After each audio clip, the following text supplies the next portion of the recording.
Good evening, ladies and gentlemen. My name is Meraj Kidwai, and you're watching Vertex, a solution of every need. How is everyone, and how is everyone doing today? Today, I have brought a wonderful topic to talk about, which is quite relevant in our day to day life, which is required, which we try to inculcate, try to manage, try to implement in ourselves as well. And we are hearing about this in ages since the time period we are born. The topic is about obedience. It's a very minute word to hear, to understand, and to listen. But behind this, there's a lot of research, a lot of experiments, a lot of different theories done by various psychologists. So I will not go into detailing of the experiments and the theories.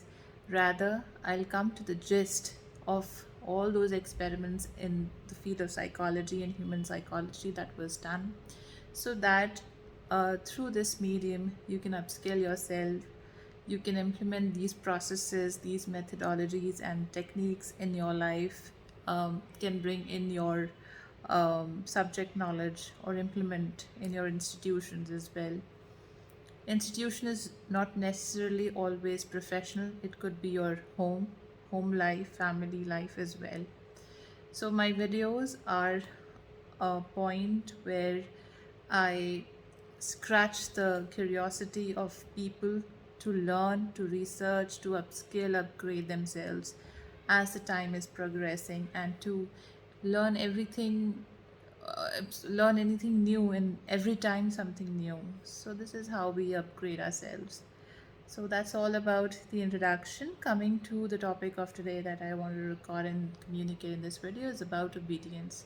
So many of the psychologists, psychiatrists worldwide, different psychologists have researched and experimented this topic, that why we are obedient, or why somebody takes up command. So when a child is born, since the time period of your birth, at times it's inculcated in us. How our parents inculcate us in us. Now when we are a child, when we were young, we were in a position where our authority was lesser than the other individual. This is all about social influence, social psychology. So, human behaviors impact everywhere, the way we think, react, implement certain processes. So, our parents starts giving us command. They initially, when a child is very young, a toddler, he's been trained for various day-to-day activities, giving one word of commands. Then later on, gradually as the time progresses, he comes to an individual comes into university or schools, where a social influence create an impact over the psychology of the individual to take up commands from the person who is higher in authority, a teacher who guides and directs us. So it's subservient to human behavior.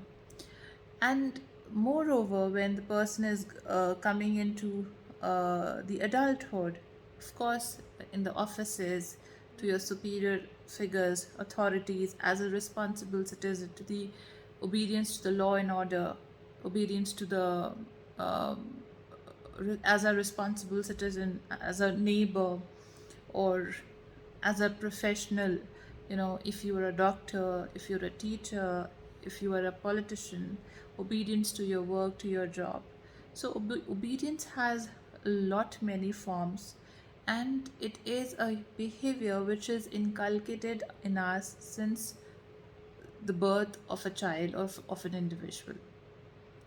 So, who plays the major role here?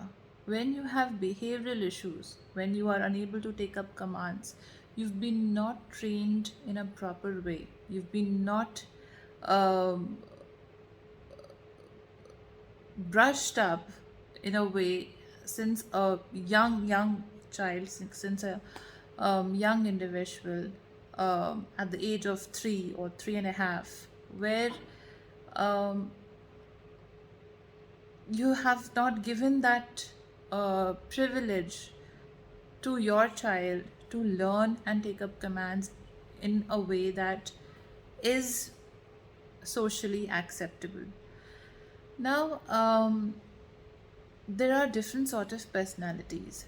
Some personalities are inborn, which we cannot change. They have been born with such characteristics with them in them, and this is how the different sort of personalities develop as per the time. Now, at times when the authoritative figure, suppose, is a very dominant individual, and the other person is not willing to reciprocate to that dominance. So reciprocity is very important in this process of obedience. Obedience training is done, uh, um, and as human we are social animals. So as human beings, we are more receptive to obedience or obedience training or behavioral training than the other species, because we are much more developed, we have much more senses, we have much more intelligence than the other creatures. So now what happens, sometimes some characteristics are inborn, innate in us, and they cannot be uh, modified, molded, rectified. So now, how to handle such individuals? Some people are quite submissive, some people are quite dominant, some people are authoritative by birth. They might not be in a powerful position, but their personality, their aura is like that. They generate certain characteristics in them as they grow more older, that they have a personality of authority, rather irrespective of whatever field they're into. Maybe a homemaker, but her words, the way she gives commands in the family, the way she keeps a hold in the family, gives her a powerful position to the bread earner. So it's all about personalities of individuals. And at times, when uh, a child is very young, they take up such characteristics from their parents. They model the behavior, the way their mothers or fathers, their guardians, aunts or uncles behave around them. What they see, they mimic it and generate such kind of personality in them. So, obedience training is important for an individual to sustain a disciplined life. Discipline is extremely important, extremely important. What I see nowadays, that somewhere due to a lot of love and pampering, discipline is not inculcated in the present generation. Discipline is not about strictness. There is a fine line between strictness and discipline, or obedience or strictness.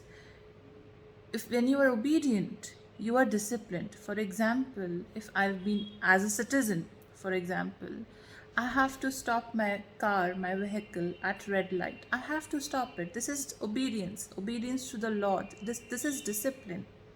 What happens that if we don't create or generate such kind of a behavior since an individual is very young, it becomes the habit, and the habit is for lifelong when you become an adult and you go into adulthood as well.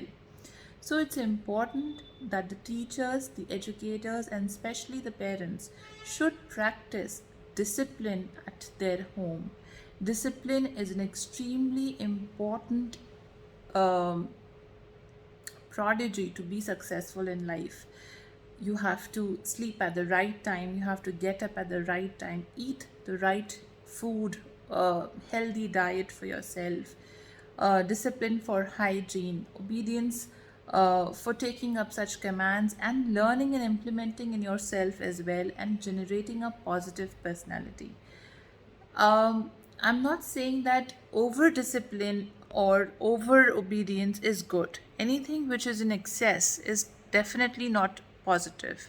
So, criticizing your child all the time in front of others is not about obedience. It's not about putting your child down in front of the relatives, in front of his friends, is not about behavioral training, or you are creating a rebel nature in your child. If you will put down the child in front of other relatives, if his marks are not good in the examination, for example, he was not able to secure that kind of a performance as per your expectations, and you are discussing about it with your friends in front of him or her, so this is how you are affecting the self esteem of that individual, and that will create a lot of complexes in that child, in that individual.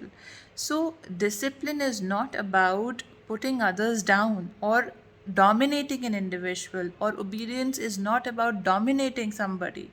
It's about creating a healthy environment in which things are under control. I already made one video over control, that what I broke down control in various ways. So control can be positive and can be negative. I've given example of a doctor who controls the disease, the controls the problem. That is a positive control. But if you're negatively controlling an individual to reinforce something, reinforcement should always be positive, right? It should not affect the psychology of an individual in a negative way that creates a negative personality. We must weigh our words, we must weigh our actions before we implement it, right? Suppose for example, your child didn't score as per your expectations. You are going in front of the teachers, in front of the principal, in front of his friends. You are shaming the child for not being what you expected. This is not the right way to upskill the child or look for improvements. This is a negative behavior of yours, and this will impact the psychology of your child adversely. I mean, hugely it will impact it. Sometimes somebody has a good day, sometimes somebody has a bad day, sometimes something good happens, sometimes it doesn't happen as per your expectations. So we must force that, but making them responsible. Okay, if due to some reason he was not able to score, maybe he was not enough responsible towards his study, you need to reinforce responsibility towards his or her education in a positive way. Motivate the child, motivate your ward, motivate an individual, your colleague, your junior, in a way that they feel interested in it. They don't feel shameful about it. They don't get depressed after speaking to you, right? That they seek counselors and psychiatrists. If you are a parent and you have creating so much of pressure on your children, and they seek the help of a psychiatrist or a psychologist after speaking to you, you are not a good parent. I'm sorry about it, but you are not a good parent. So develop obedience in a way which is happening in a positive way. There's a positive reinforcement. It should not impact negatively. So this is my take on obedience training, behavioral training. And I wanted to educate or suggest some advices in this video. For more experimental theories and psychologists who experimented on this behavior, I will keep on updating. For now, keep and take this as a suggestion. I'll keep uploading something more onto it. Thanks for watching. Take care. Visit our website if there is any questions or queries. Bye bye and take care.